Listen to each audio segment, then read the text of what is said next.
Danse, Deloris Netmaker niyan sigason, and I'm a proud member of Bigger First Nation. My mother's name is Florence Rabbitskin, and I've been really thankful for the people that have called on me to run for chief, and thankful for the confidence that they've seen in me that I could do it. I'm really grateful for the education that I was able to receive at the U of S in getting my teaching degree. The last 29 years has been a lot of growth in my leadership skills. I was not only able to be a teacher, but an administrator and also a superintendent. Currently, I'm working at FSIN as the Executive Director of the Education Department. It has allowed me to work with the 74 First Nations here in Saskatchewan to advocate and lobby for the inherent and treaty rights of our children in education. This position has also allowed me to work with the federal government. I've made many trips to Ottawa and sat around tables to advocate and really push for the betterment of our nations. The federal government has come back and I've worked with ISK as well and had many discussions on the resources that we desperately need in order for our children and our nations to succeed.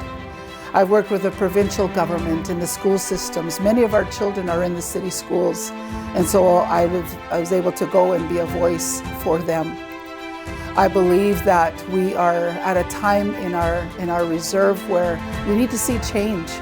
Over the last while, we've seen so much loss. There's been so much of alcohol and drugs that have overtaken, and the gang activity that's out there. Many of our people, they're afraid to go to the store or even over to the beach just to go and feel safe. So we really need to work on getting that down to a place where, our people can feel safe again. So I was thinking about, even with the health and well-being of our young people today, the addictions that they're struggling with, that we would create a space, a health center, some addiction center that could help support them in their healing.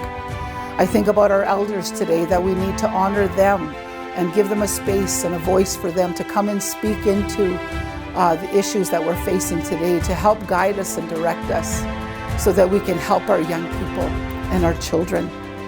I think about the housing situation that we all have. We know that there's not enough houses. So we need to go and be creative and get more grants and, to get those renovations done. I think about economic development. We need to create more jobs for our people.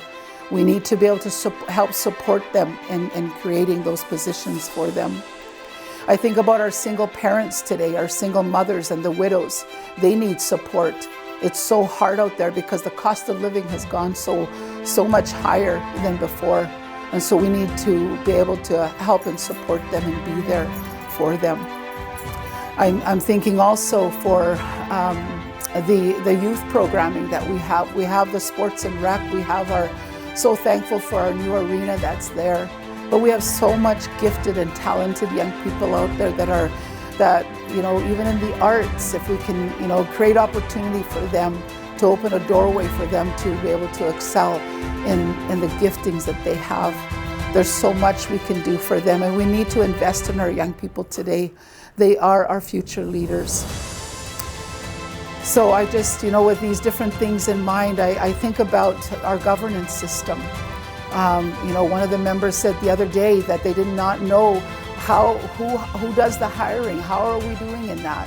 So we wanted to look back at our organization and the structure and better that. We want to be able to be transparent as leaders. We want to be transparent and accountable to you. We want to be able to have those band meetings on and off the reserve so that we can hear all the voices, because all of your voices do matter.